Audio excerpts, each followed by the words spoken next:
So even though Nintendo has gotten better and realized that fair use exists when it comes to their intellectual property, they're still leagues behind everybody else. And what happened with Super Mario Battle Royale is proof of that.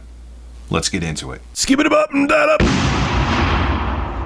up. So throughout the years, anytime anybody uses any of Nintendo's intellectual property, even if it's a fan-made game and they're not expecting a dime from it, a lot of these are just fan-made projects that no one's looking to make a penny off of, Nintendo still loves to go after them. They don't realize that games like Counter-Strike Global Offensive, or I should say Counter-Strike, actually were mods from Half-Life. And then Valve said, hey, people are really liking this. We should actually embrace it. And Counter-Strike Global Offensive is still one of the biggest multiplayer games out there. Nintendo doesn't look at things like that. They say, hey, that's my intellectual property. Even though you're not making money off of it and you're just showing your love for our IPs, we still want to get rid of it. Because Nintendo, in some ways, is still stuck in the 80s and 90s. And it drives me insane. They've gotten better, but they still don't get it. And it drives me nuts. Well, anyway, it's sad I didn't get to embrace this game. I thought, even though I'm not a fan of Battle Royale at all, I thought this was cool. There was a game made by a YouTuber called Inferno Plus called Super Mario Royale. And it was the original Super Mario Brothers in survival Battle Royale mode. And I'm not a fan of that genre, but his video is still up showing how the game plays. And oh my God, it's brilliant. It's brilliant. Nintendo should have worked with this guy and used it as a Nintendo Switch online only exclusive or something, and they probably would have gotten a bunch of people to sign up. How the game works.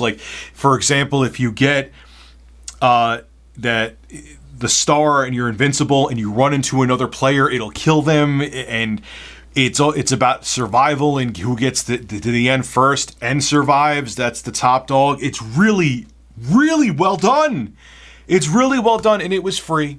He wasn't Inferno Plus wasn't asking money for it, and it was a great idea. But of course, Nintendo does what they do best, and they DMCA'd it. He had to take it down. Because why let people really show how much they love your IPs and make free projects that you could potentially make money off of, Nintendo? Why do that? Let's just take everything down, because I'm going to repeat. No, never mind. I'm not going to repeat the same thing again. Anyway. Well, of course, as you know, Nintendo did DMCA Super Mario Battle Royale, and Inferno Plus knew that this was going to happen, so he actually had a version of the game ready called DMCA Royale that doesn't have any of the Super Mario Brothers assets in it. It's essentially the same game, except you're not Mario. You're actually copyright infringing. He's basically parodying the fact that Nintendo legally told me he had to take down the game. He knew it was going to happen, and was a smart move because, yes, Nintendo predictably went after him. Now, the game is awesome, too. It supports, the PlayStation 4 controller. It was really well thought out, and it was just a labor of love. He wasn't looking for money. Maybe you could say, oh, but Richie had advertising revenue on the video announcing it. Maybe, I guess that's profiting off of it. I don't know. But all I know is it looked like a brilliant idea. He put his heart and soul into it. He wasn't asking you that you had to, PayPal him $5 to play it. And Nintendo is just very frustrating when it comes to things like this. Now, I actually forgot about this until I was looking at the Polygon article. Remember back in 2010, it was a big deal. I remember watching a bunch of YouTube videos on it. They had Super Mario crossover where they had Contra characters in it, and you were going through the Super Mario Brothers world shooting Goombas and it was great. Nintendo DMCA'd that. Hell, on a website called Game Jolt, Nintendo went after 500 fan-made games that had Nintendo intellectual properties in them and just took them all down. Again, they were free to play. Now, there were some games called Mario on Drugs and Pokemon Death Version. I can understand why Nintendo would take those down. They want to protect the image of their IP, and especially because most of their intellectual properties are kid-friendly.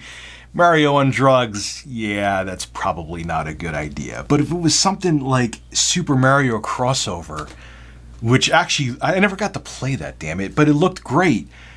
Why would you take that down? How is it hurting you? I was about to ask Reggie, how does it hurt Nintendo, but he doesn't work there anymore. Maybe actually Reggie may give me a straight answer now because he doesn't work there anymore. I should find a way to contact him. Is your body still available, Reggie? Let me know. And the list goes on and on. There was a Super Mario 64 remake that was done in the Unity engine. Nintendo took that down. Again, it was free. Wasn't like people were looking for money for it. If you use Nintendo's assets, they're just coming after you. Okay, no questions asked. And I think their mindset on that is absolutely ridiculous. Now look, Nintendo has come a long way from even a few years ago. Remember they used to have the Nintendo Partnership Program that if you wanted to use gameplay footage on YouTube, you had to be basically signed to Nintendo's network, like they're an MCN, and they took a pretty substantial cut on top of YouTube's cut. And people hated it, and finally Nintendo late last year got rid of it just in time for Super Smash Bros. For the Switch. I don't think that's a coincidence. So it's slowly and begrudgingly Nintendo is learning modern day gaming. But when they do things like this, it shows that they don't get it. Nintendo, instead of just striking these IPs down and just saying, get rid of it, you can't have it up there, and going after all these people that aren't looking to make money and go and get sick in your lawyers on them, why don't you embrace Super Mario Brothers Battle Royale? That's the best thing you could have done. Like I said to you, look, the gameplay of it looks phenomenal. I watched Inferno Plus's video, and it could have been a moneymaker for you. I still think they should do that with Brutal Doom. I'm surprised that Bethesda and id have not talked to the creators of Brutal Doom and said, hey, why don't we put that on the Switch and on the PC and make an official version that gets rid of all the bugs, and just that game is Brutal Doom's one of the best first-person shooters ever, if not the best.